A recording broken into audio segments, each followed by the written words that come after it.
Hoje é um culto de ensino, né? E eu coloquei lá no grupo da igreja, coloquei no grupo dos irmãos, a gente divulgou. Hoje a gente vai falar de um tema muito propício e muito atual, né? Que nós estamos em um ano eleitoral, nós estamos em uma semana de eleição e nós vamos falar do tema o cristão e a política, certo? Nós vamos ver que a Bíblia nos fala, né, sobre este assunto, que é um assunto bem polêmico, né? Vamos lá, o livro de Mateus, Evangelho segundo nos escreve Mateus, capítulo de número 22, e o versículo é o versículo de número 20, versículo de número 15. Vamos ver do 15 em diante, para a gente entender o contexto. Esse texto é um texto que nós vamos usar como base, né, para esse tema, o cristão e a política. Amém? Todos encontraram? Amém. Vamos ler então. Mateus, capítulo 22, verso 15, que vai dizer assim: então, retirando-se os fariseus, consultaram entre si como surpreenderiam em alguma palavra, e enviaram os seus discípulos com os herodianos, dizendo: Mestre, bem sabemos que é verdadeiro e ensina o caminho de Deus segundo a verdade, sem te importares com quem quer que seja, porque não olhas a aparência dos homens. Diz-nos, pois, que te parece, é lícito pagar tributo a César ou não? Jesus, porém, conhecendo a sua malícia, disse: por que experimentais, hipócritas? Mostrai-me a moeda do tributo. E eles lhe apresentaram o dinheiro. E ele lhe disse: de quem é esta esfinge e esta inscrição? Disse eles: de César. Então ele lhes disse: dai, pois, a César o que é de César, e a Deus o que é de Deus. E eles, ouvindo isto, maravilharam-se e deixando-se retiraram. Amém? Pode sentar. Irmãos, esse é um texto que a gente vai usar como base para esse estudo de hoje, e é um texto interessante, porque por várias vezes, não foi uma nem duas, foram várias vezes, os fariseus, os escribas, os saduceus tentaram pegar Jesus com perguntas, com questionamentos acerca daquilo que Jesus ensinava, acerca daquilo que Jesus pregava, acerca da lei de Moisés, para que eles pudessem em algum momento achar um erro, uma falha, e acusar Jesus, usar aquilo como uma arma para acusar o ministério de Cristo. Mas em todas as vezes que isto aconteceu, Jesus o surpreendeu com as suas respostas, com os seus argumentos. E nesse texto que nós lemos, acontece isso. Os fariseus, alguns herodianos, vão enviar os seus discípulos até Jesus e vão questionar Jesus, porque Jesus, ele se declarava o Filho de Deus, e eles vão questionar Jesus em uma questão muito polêmica. Qual? Eles vão chegar para Jesus e vão dizer: Jesus, nós temos uma pergunta para o Senhor. Qual é? É lícito pagar tributo? Se fosse nos dias de hoje, a pergunta seria: é lícito nós pagarmos impostos? Essa seria a pergunta. Porque naquela época, a nação de Israel estava subjugada a Roma.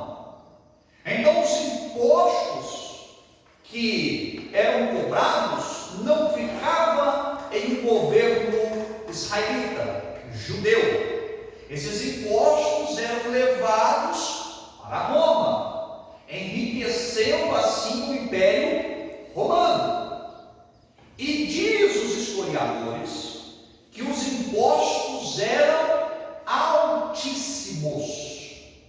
E naquela época havia muitas pessoas que passavam necessidade, viviam uma vida de dificuldades financeiras, mas tinham que pagar os impostos a Roma, porque se não pagassem, Roma confiscava os seus bens, confiscava suas propriedades, isto quando não prendia o cidadão por não cumprir com as suas obrigações diante do Império Romano.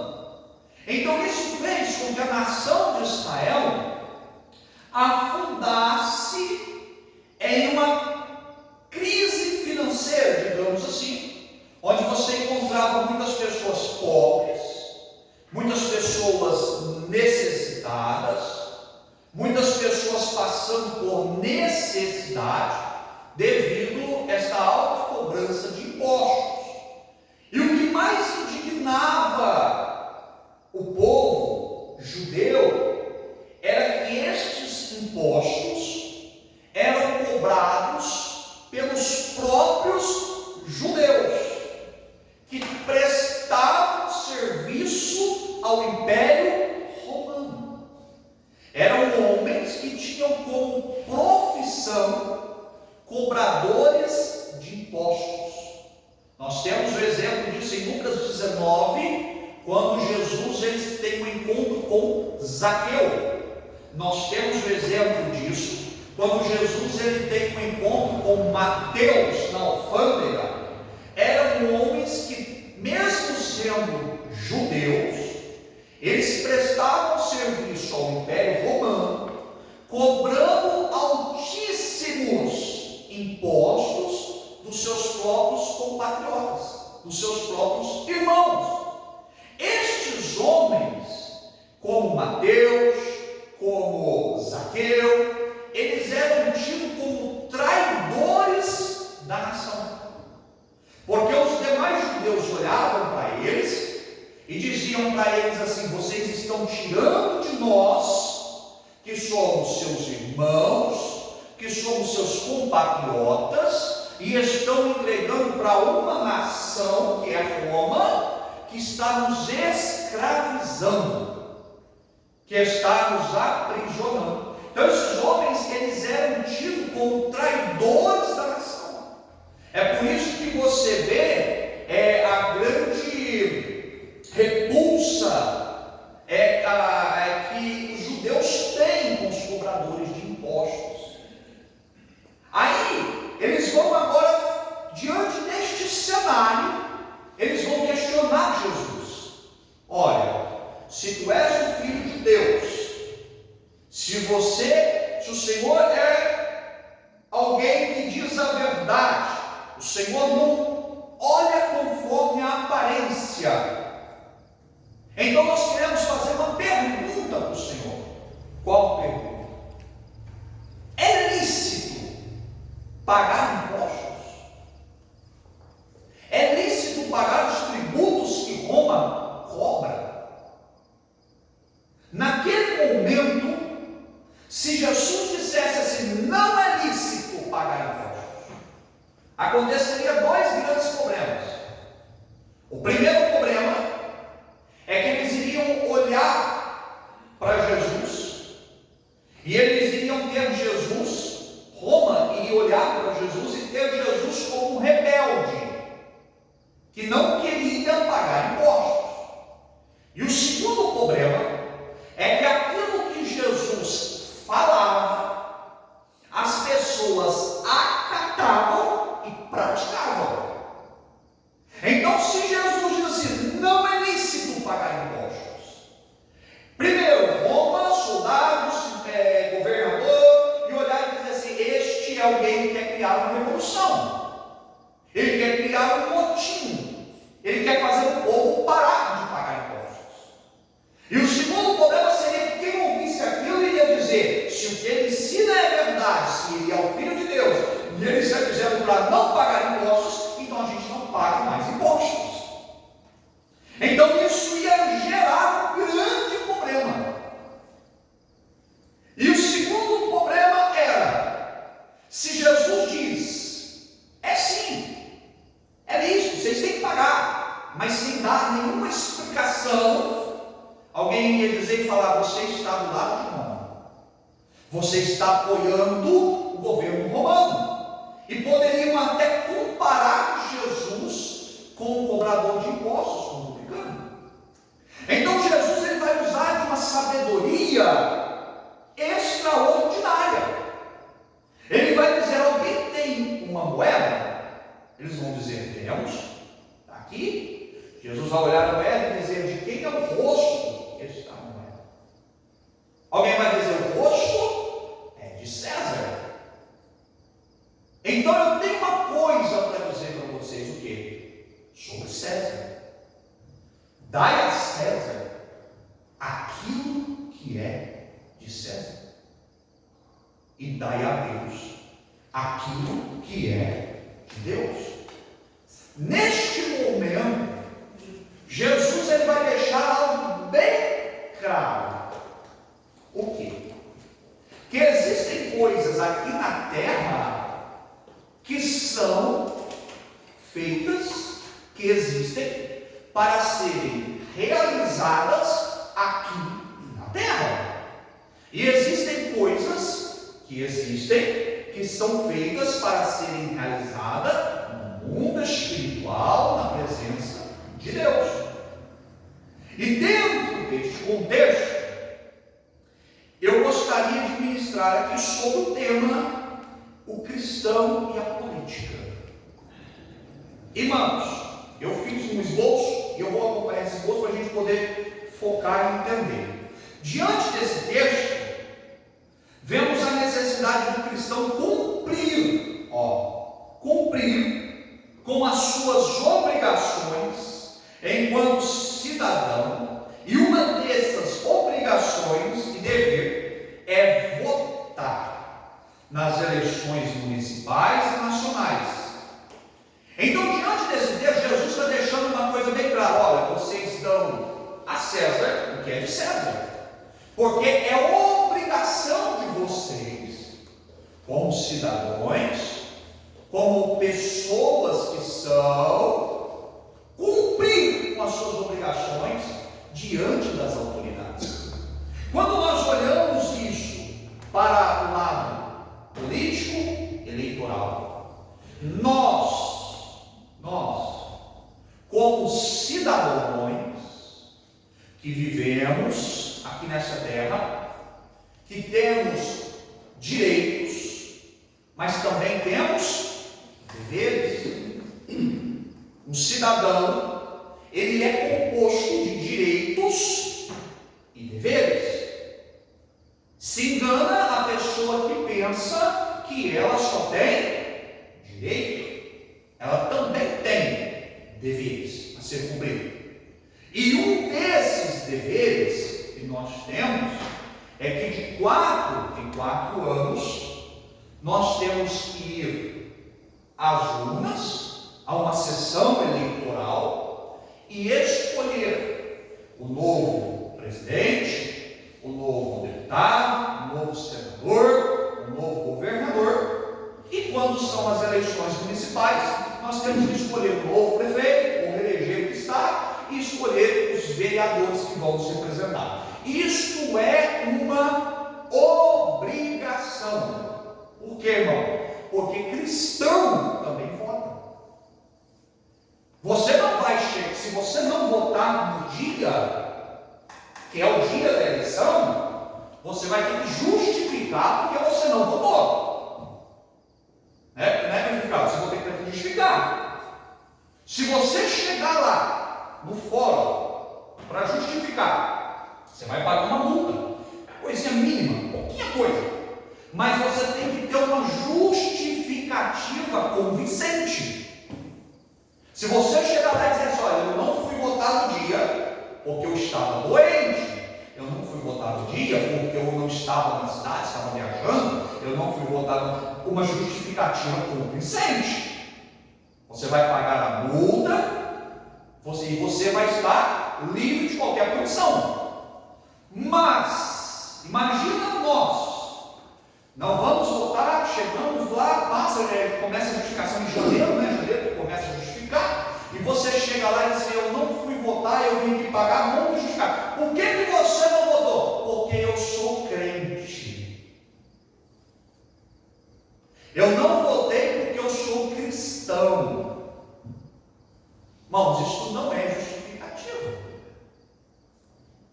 Porque nós fazemos parte do corpo de Cristo, como igreja. Mas nós fazemos parte de uma sociedade que vivemos. E se nós, como cidadãos, queremos cobrar os nossos direitos, nós temos que cumprir com os nossos deveres, porque senão fica uma balança desigual. Nós só queremos cobrar os direitos. Eu tenho direito ao SUS, eu tenho direito à educação, os meus filhos têm direito a transporte escolar, eu tenho direito à segurança pública. Mas quando fala de cumprir os deveres, aí a gente quer se ausentar. Aí a gente quer tirar o não, irmãos. Nós somos cidadãos. E como cidadãos nós temos direitos, mas também temos deveres. E um desses deveres é cumprir com a nossa obrigação de ir lá e dar o nosso voto, independente do candidato A ou do candidato B. Cada um tem o livre-arbítrio de escolher o seu, mas nós temos que ir lá e cumprir com o nosso dever. Então, dito isso, olha que interessante, eu gostaria que os irmãos acompanhassem ali, Romanos capítulo 13, verso de número 1, Tiago vai colocar aí no telão, para sermos mais rápido aqui. Olha o que o apóstolo Paulo vai dizer. Sabe por quê, irmãos?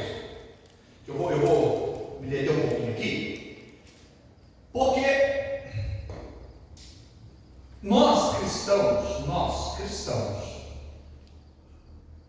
nós olhamos a política em si com um olhar muito ruim, porque existe implantado na nossa mente, através da nossa cultura, isso é uma cultura, que política não presta. A gente cresce ouvindo isso. Essa não é. Quem não cresceu ouvindo isso? Cresceu ouvindo isso? Político não presta. Político é ladrão. Então essa cultura, ela coloca na nossa mente que política não presta, que todos os políticos são ladrões, que a pessoa pode ser mais honesta que for, mas se ela entrou na política, pronto, virou ladrão. Isso é o que implantam na cabeça do povo. Mas olha aqui o que Paulo vai dizer, olha,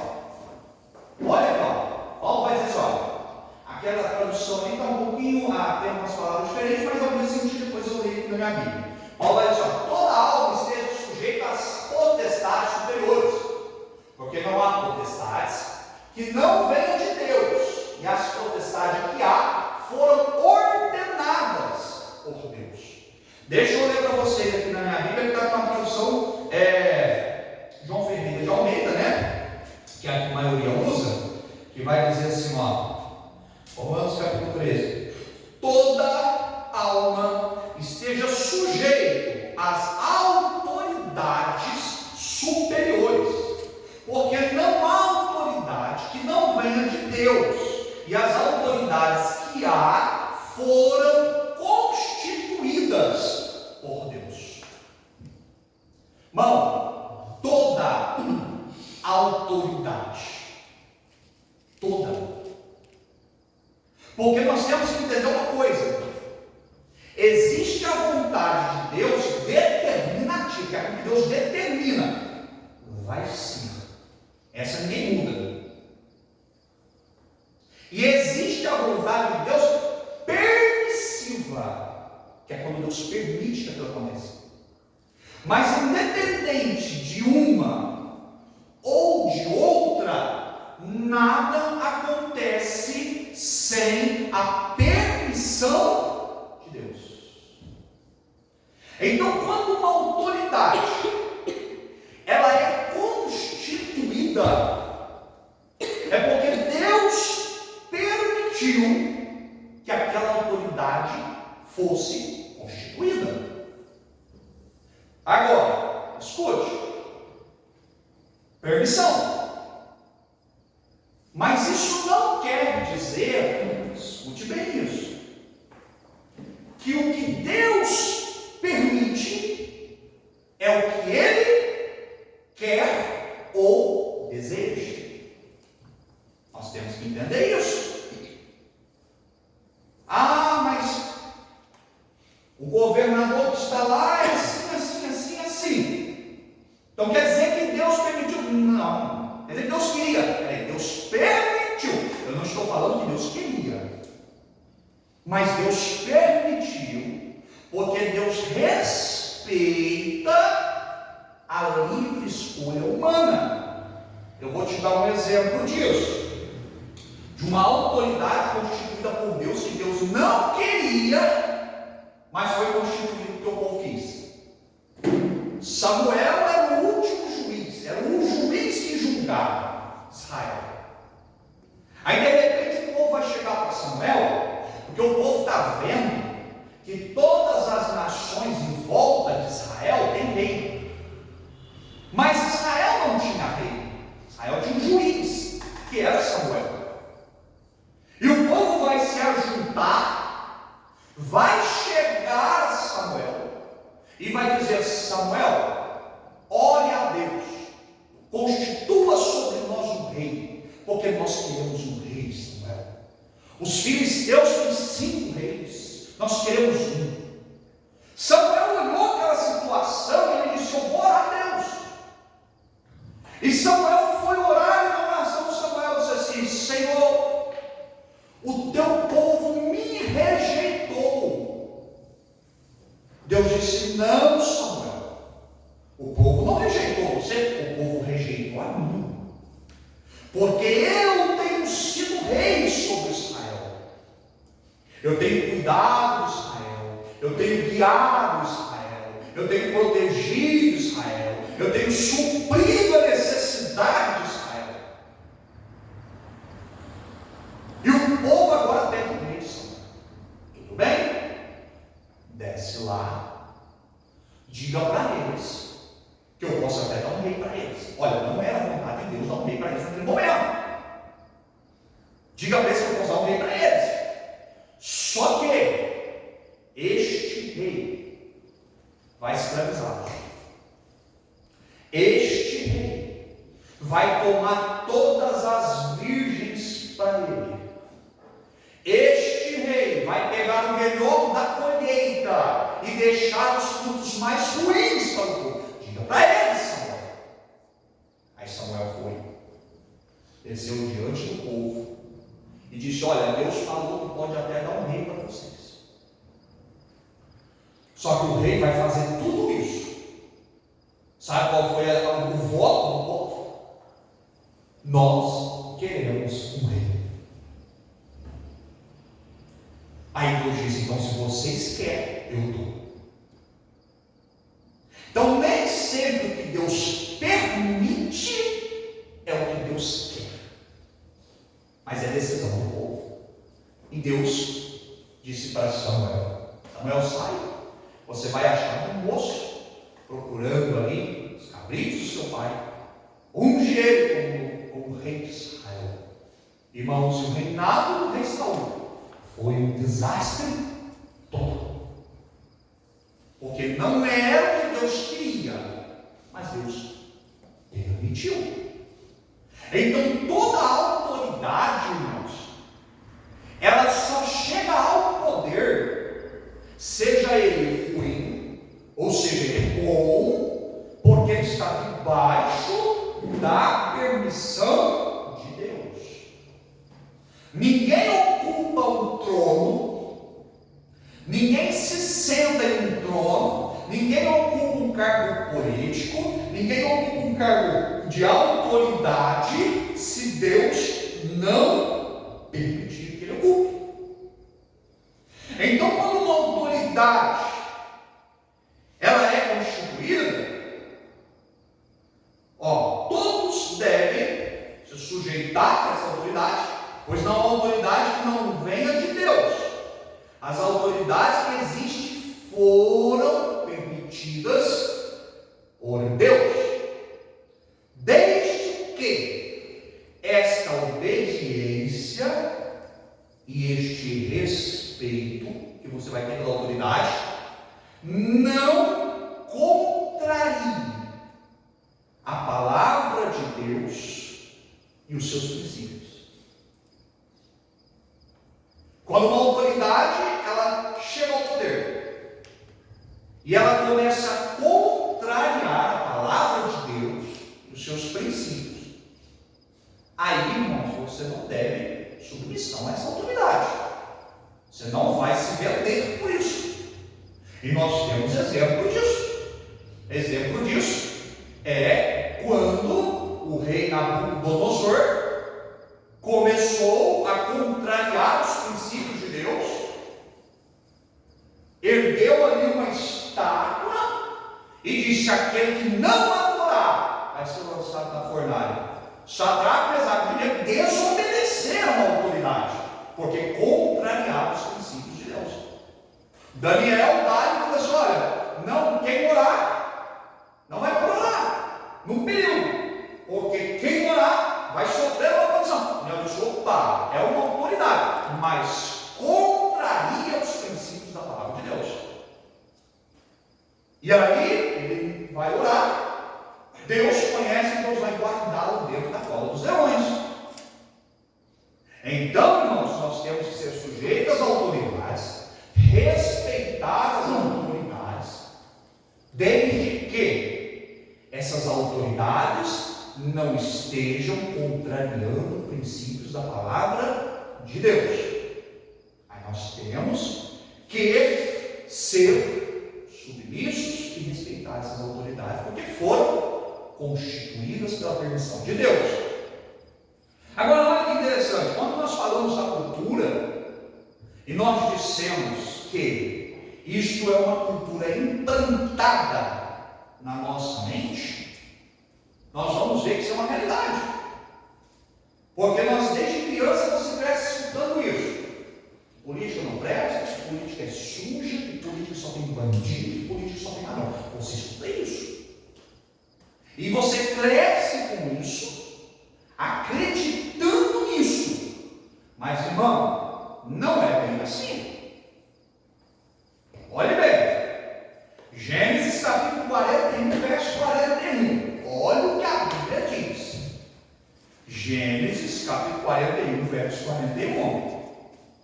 Então, é uma questão, disse mais para José: vês aqui que tem posto sobre toda a terra do Egito. Irmão, José era governador.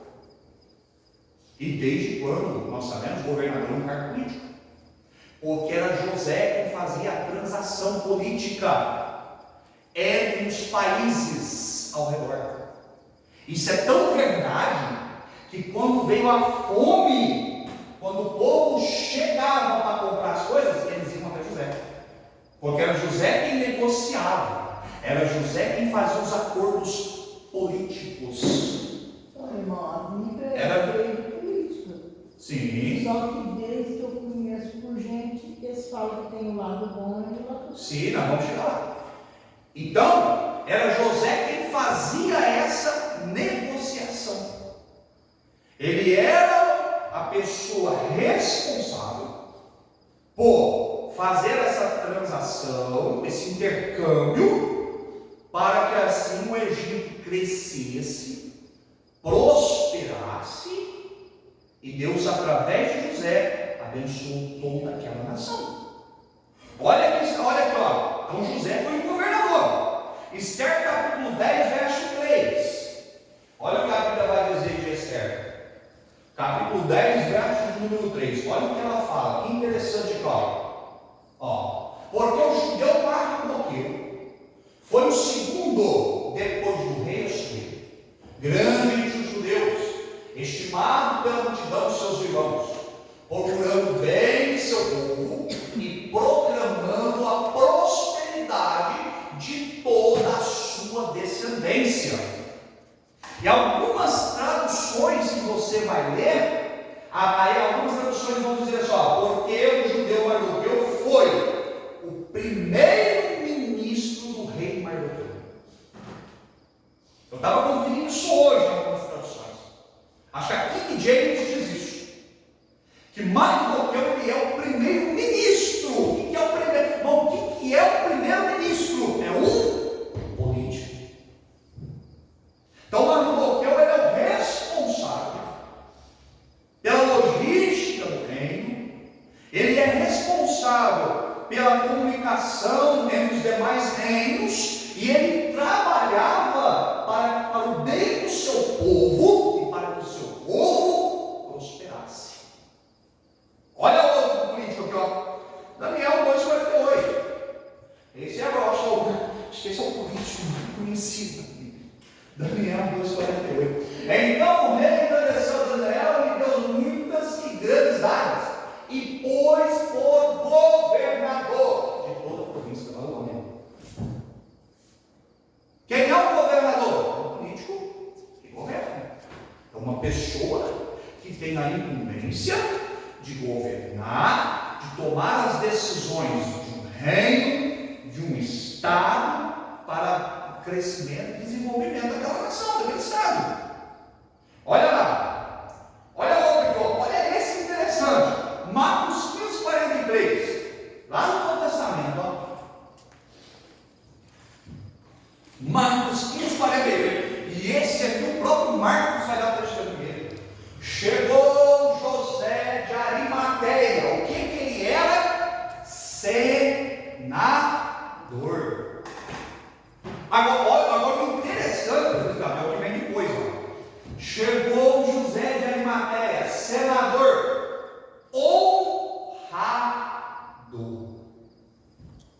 Não era corrupto, não era ladrão, não, era um senador, era um político, mas era um homem honrado, era um homem que podia andar com a cabeça em pé. Os crentes podem ser políticos. Sim. Não pode ter a leiga. Corrupção. Era um homem que andava, irmãos, e por onde ele andava, ele tinha dignidade. Então, por que eu deixei José de Arimateia?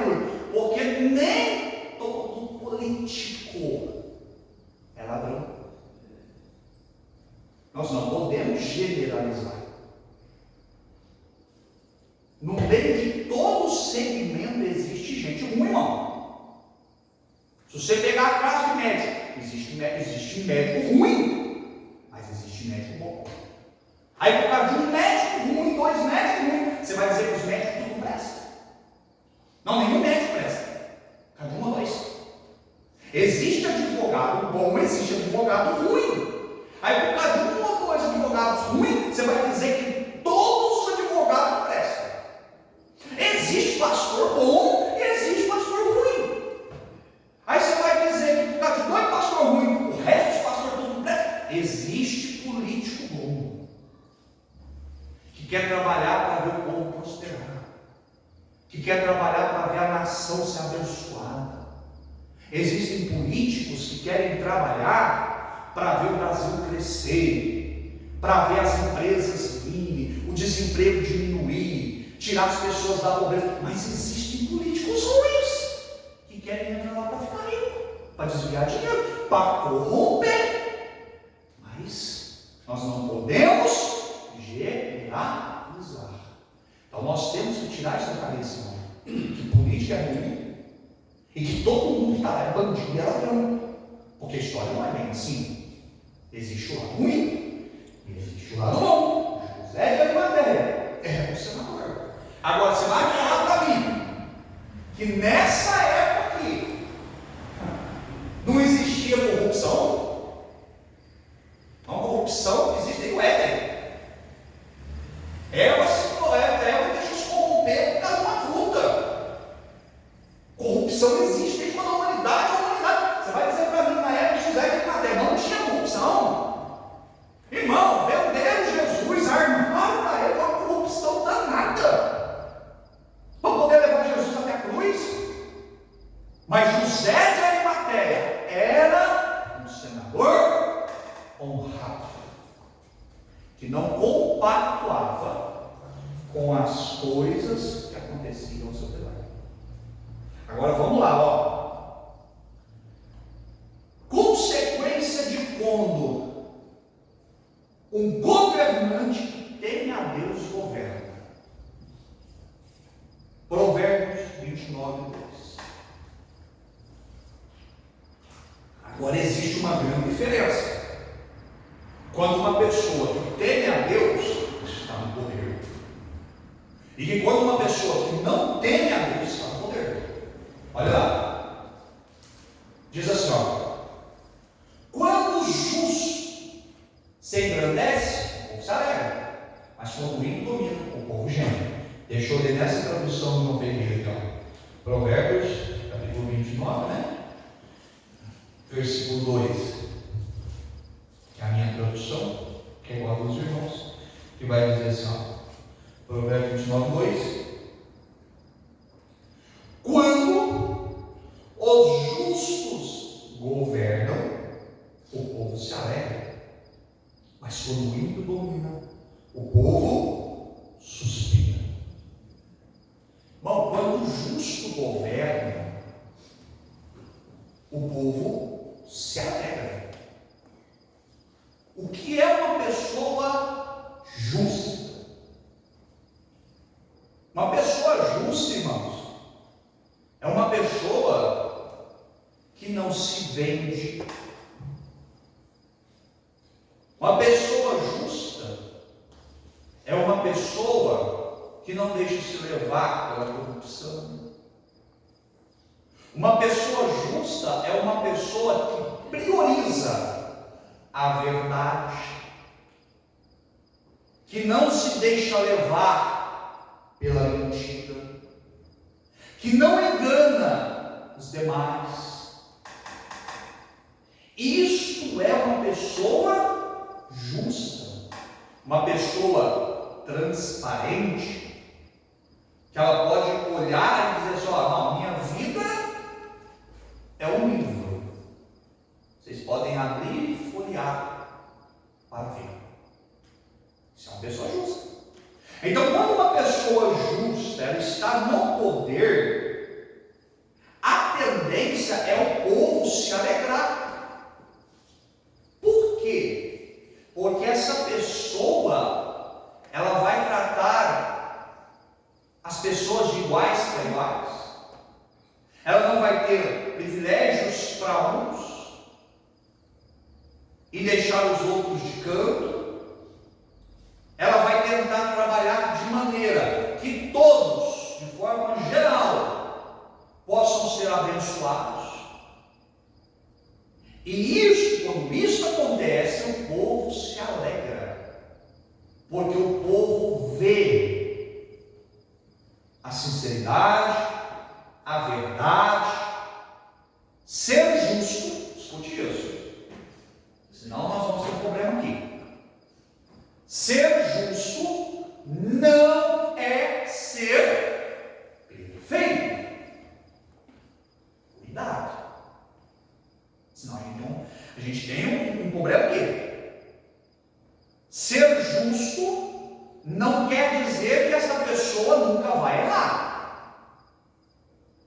Ser justo não quer dizer que essa pessoa nunca vai cometer erros ou fazer algumas coisas que talvez tragam consequências.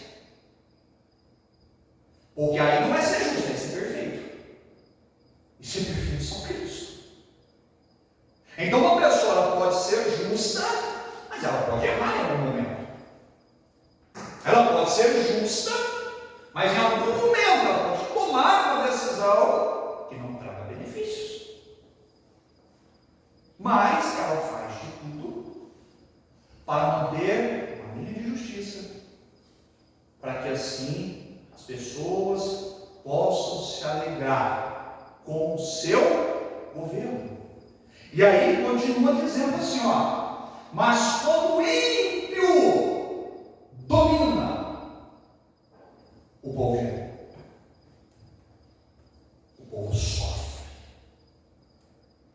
Quando o ímpio domina, irmãos, o povo é escravizado.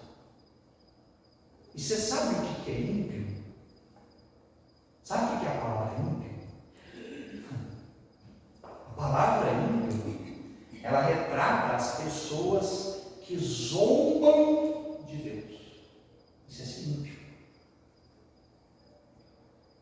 Ser ímpio não é aquele que não conhece a palavra. Ímpio não. Ímpio não é aquele que não ouve o Evangelho. Ímpio não é aquele que ouviu o Evangelho e rejeitou o Evangelho. Ímpio não é aquele que um dia esteve aqui, congregou, participou de ceia, foi batizado no Espírito Santo e hoje está lá fora. Esse não é ímpio. Ímpios são aquelas pessoas que zombam, que debocham, que escarnecem do Evangelho. Isso é um ímpio. É uma pessoa que você vai falar das coisas de Deus, ela zomba das coisas de Deus. Você vai falar da palavra, ele zomba da palavra, ele escarnece da palavra. Isso é um ímpio.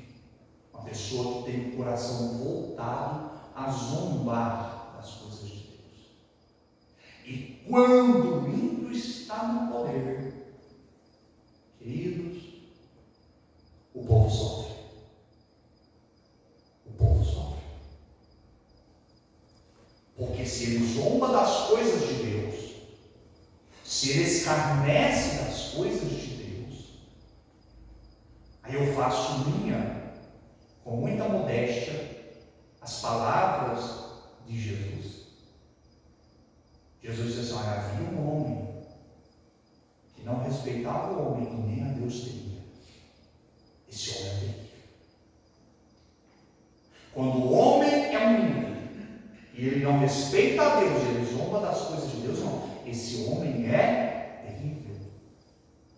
Então, se ele não teme a Deus, não respeita as coisas de Deus, automaticamente ele não se preocupa com o seu próximo. Ele não ama o seu próximo. Ele não trabalha para melhoria e benefício do seu próprio.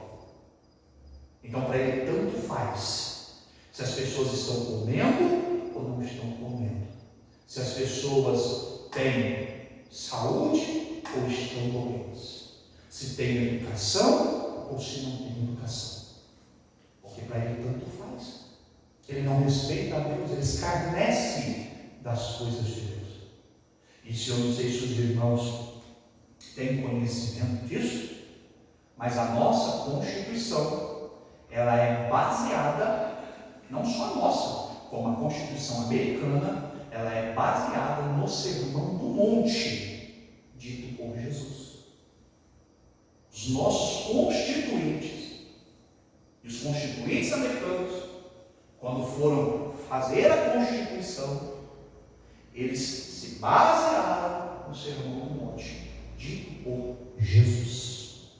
E agora o ímpio chega no poder, não teme a Deus, não respeita a Deus, aí o povo vai sofrer na mão.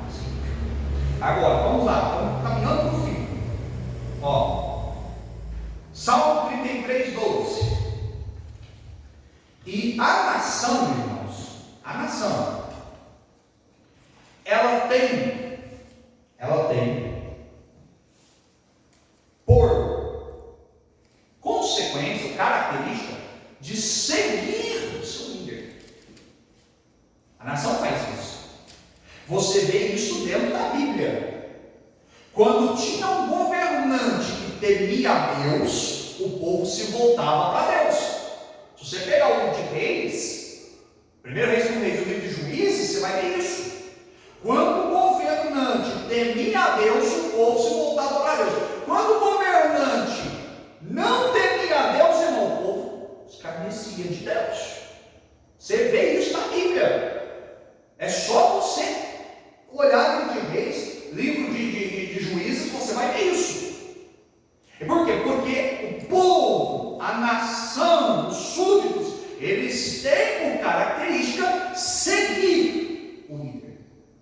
E olha o que a Bíblia vai dizer em Salmo 33, verso 12. Bem-aventurada é a nação cujo Deus é o Senhor, e o povo a qual escolheu para a sua herança. Irmão, bem-aventurada é a nação cujo Deus é o Senhor. Agora, só existe uma maneira de uma nação se voltar a Deus. Se o líder for uma pessoa temente a Deus, for uma pessoa que respeite os princípios, for uma pessoa que trabalhe por aquilo que a palavra de Deus nos ordena. Porque se o líder for um ímpio, a tendência da nação é seguir os caminhos do seu líder. Isso é um fato. Agora vamos lá. E nós estamos hoje, irmãos, estou encerrando, em um período eleitoral. Nós estamos a alguns dias agora da eleição, que é domingo, né? Pode acontecer que haja, provavelmente haverá um segundo turno, né? Tudo indica. Mas diante disso tudo aqui, irmãos, tudo que nós lemos, que nós vimos dentro da palavra de Deus, cabe à igreja, irmãos, a responsabilidade na hora de votar. Não é simplesmente eu vou lá e vou votar porque tenho obrigação. Tem gente que fala isso. Tem gente da minha família que fala isso. Eu vou lá e voto com qualquer um. Tá bom. É assim mesmo. A igreja, irmãos, não pode pensar dessa maneira. O povo de Deus não pode pensar assim. Isso é algo sério. É algo que decidirá o futuro da nação. E nós nos esquecemos que a igreja que nós congregamos faz parte dessa nação. A casa onde moramos faz parte dessa nação. A empresa onde trabalhamos faz parte dessa nação. O hospital que nós usamos faz parte da nação. A escola que os nossos filhos estudam faz parte dessa nação. Não é tão simples assim. Então, diante disso, para encerrar, fechar, como devemos votar? Como? Diante disso tudo, primeira coisa, como devemos votar? Com consciência. Consciente do que nós estamos fazendo.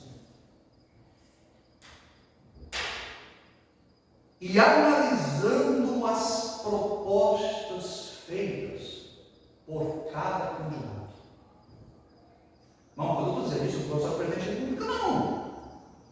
Não, pelo amor de Deus. Estou falando isso de governador, senador, de deputado, de prefeito, de vereador, de todo mundo, de tudo no meio político. Porque a gente pensa só em presidente. Calma aí. Pergunta, o presidente faz lei? Eles não entenderam essa lei, quanto? Presidente faz lei? Não. Quem faz lei? Poder legislativo. Então, o presidente, mas quem vai fazer lei não é o presidente, ele sanciona.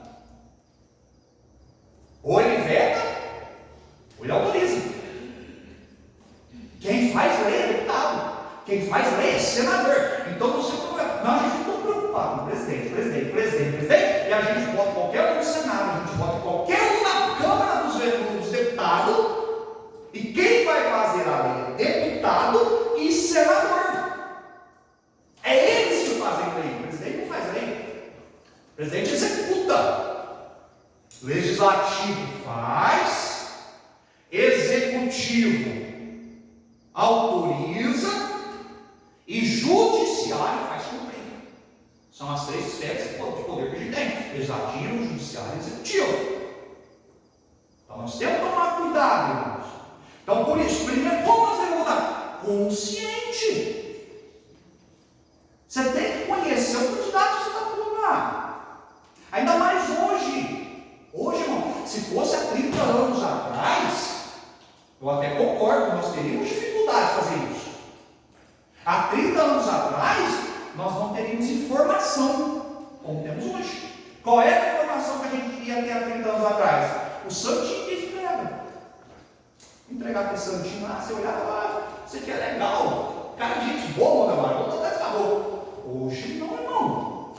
Hoje você tem informação. Aí eu quero pesquisar a vida do candidato fulano. Parece tudo a vida dele. Parece as propostas.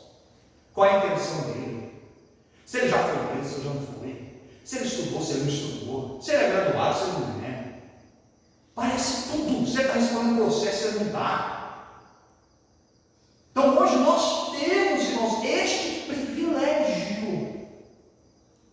Então, primeira coisa, nós temos que votar com consciência. A pessoa chegar em você e dizer para você assim: pastor, o senhor votou em quem para deputado? Eu votei em fulano. Por que o senhor votou nele? Eu votei nele porque disse isso, disse isso, disse isso. A proposta dele é isso. Nós somos seres, irmãos, inteligentes. Além de sermos inteligentes, nós temos o Espírito Santo de Deus na nossa vida. Aí você chega a pessoa, mas você vai votar no fulano? Não sei, quem fala para mim votar nele. Tá bom, então depois na hora de ele criar uma lei lá que prejudique você, não, abaixa a cabeça. Porque se você não votar e ele criar a lei, pelo menos você pode colocar a cabeça para você, e pelo menos a consciência está limpa. Eu não coloquei esse caminho lá. Nós temos que fazer a nossa parte. Fazer a nossa parte. Ter consciência. Mas eu conheço gente que ele não sabe nada. Aí ele vai indo para a escola, né? Aí ele acha que o santinho chegado na hora, no caminho da escola, para poder voltar, mas não sabe quem que é a pessoa. Irmão, isso sabe como é que se chama isso? Isso se chama falta de responsabilidade. Esse vai para a cabeça dos outros. Vai para a cabeça dos outros. Isso é falta de responsabilidade, irmão. Você tem que ter responsabilidade. Tem que ter um voto com você. Eu estou votando nele, por causa disso, por causa disso, por causa disso. Por que você não vota no fulano? Eu não voto no fulano, por causa disso, por causa disso, por causa disso, por causa disso. Você tem que saber. Então, o primeiro passo para nós votarmos, você tem que conhecer o seu candidato. Saiba quem é, saiba de onde ele veio, conheça as propostas dele, o que ele quer fazer. O que ele quer fazer. Agora, outra coisa. Nós, como cristãos, além de analisarmos as propostas, nós temos que analisar se essas propostas condizem com aquilo que cremos, com aquilo que acreditamos e com aquilo que a palavra de Deus diz. Porque não adianta você pegar um candidato que você olhou e disse assim: eu prometo emprego, eu vou trazer indústria, eu vou melhorar a saúde. Que beleza! Mas aí você vai ler lá no finalzinho da proposta dele: mas eu vou liberar o casamento de um homem, eu vou liberar o casamento homossexual, eu vou liberar o aborto. Peraí, não condiz. Não condiz. Então você tem que analisar as propostas, e mais do que isso, as propostas não são boas, mas respeitam a palavra de Deus, estão enquadradas dentro da palavra de Deus, é aquilo que eu e não. Não é esse candidato, não serve. Está fora. Pode ser o candidato mais bonito. Está fora. Está fora, irmãos. Porque nós, como cristãos, é a mesma coisa. Se você for lá e votar numa pessoa assim, mesma coisa. Dá um exemplo simples.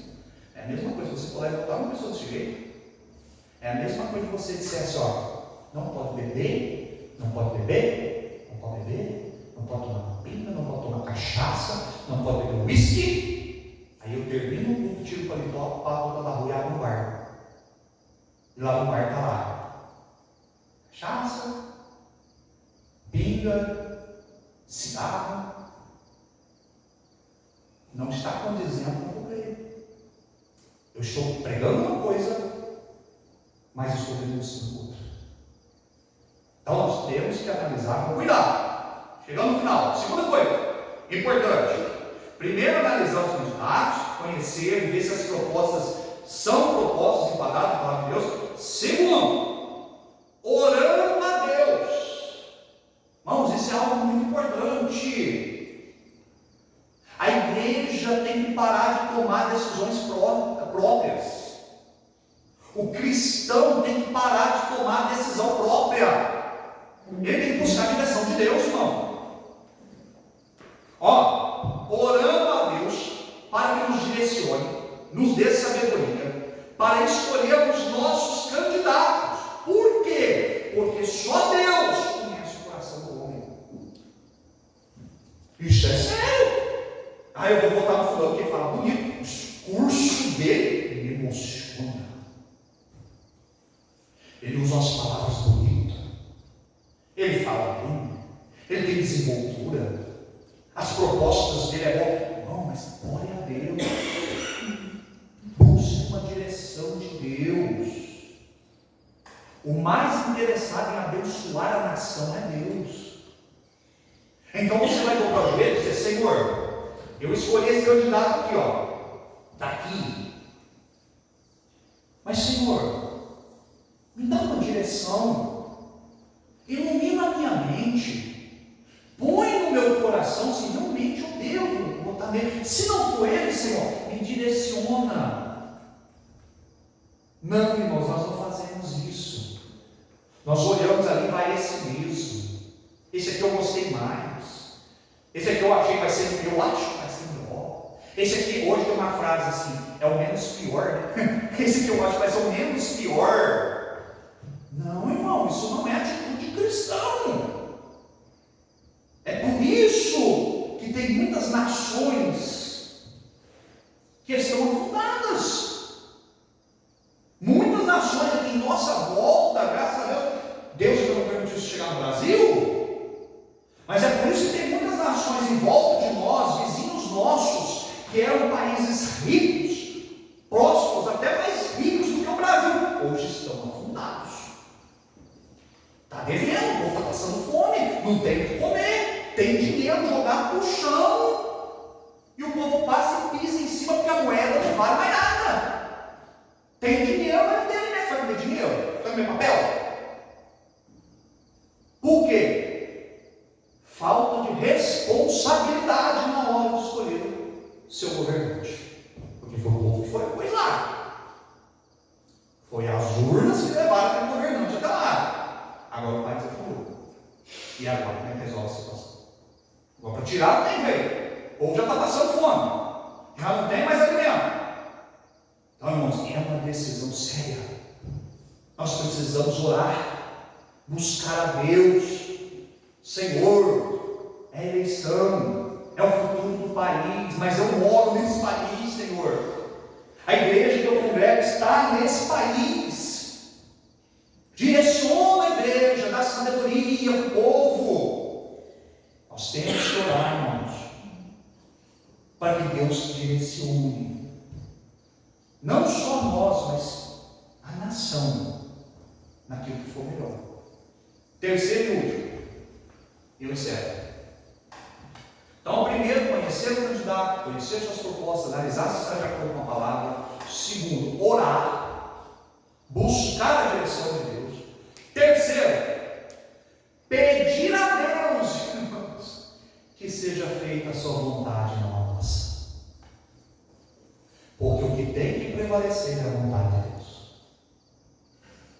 Deus é soberano.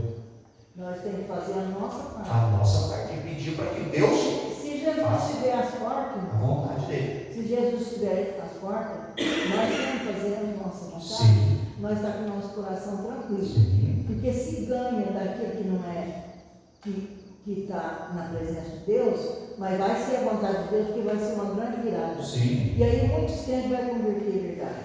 O que acontece? Nós temos que pedir, irmãos, para que seja feita a vontade de Deus. Por quê? Porque tem cristão que briga por causa disso.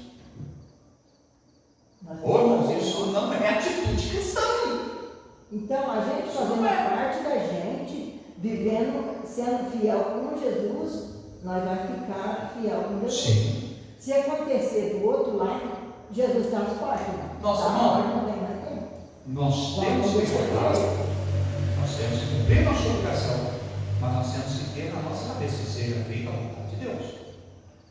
Agora, existem cristãos que ele defende o lado dele, e se o lado dele não ganhar, mas pronto, ele perde a amizade com o outro irmão. Ele vira a cara, ele não conversa mais.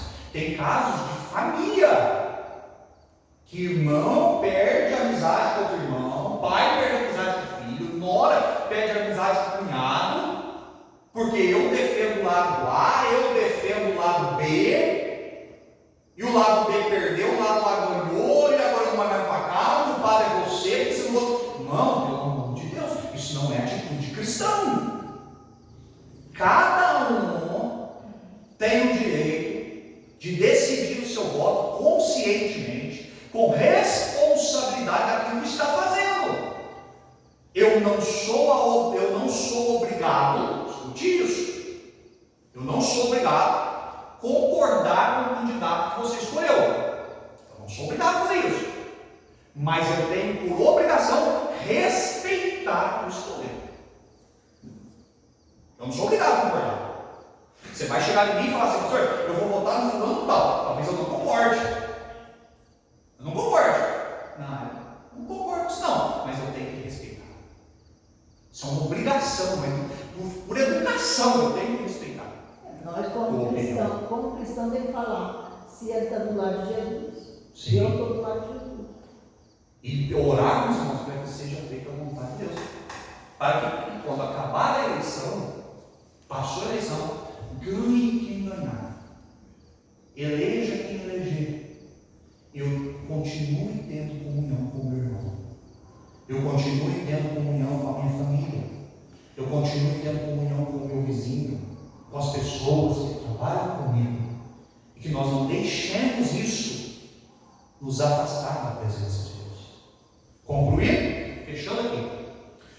Romanos 14, 17. Só para a gente fechar.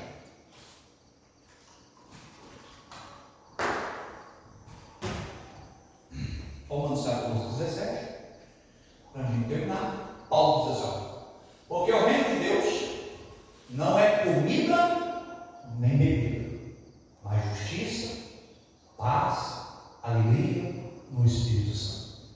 Quando Paulo fala de comida e bebida, Paulo está fazendo menção de coisas terrestres, coisas passageiras, coisas que vêm hoje e passam amanhã. E eleições, política, é uma coisa passageira. É uma coisa que acontece hoje e vai acontecer só daqui a 4 anos. Então são coisas que passam, são coisas perecíveis. Mas o reino de Deus não. O reino de Deus, justiça, paz e alegria no Espírito Santo. E isso, irmão, não passa. Porque quando terminar aqui, nós continuaremos na eternidade com Cristo. Tá bom? Irmãos, que Deus abençoe, que o Senhor possa ter falado e continue falando no coração dos irmãos. Tá certo?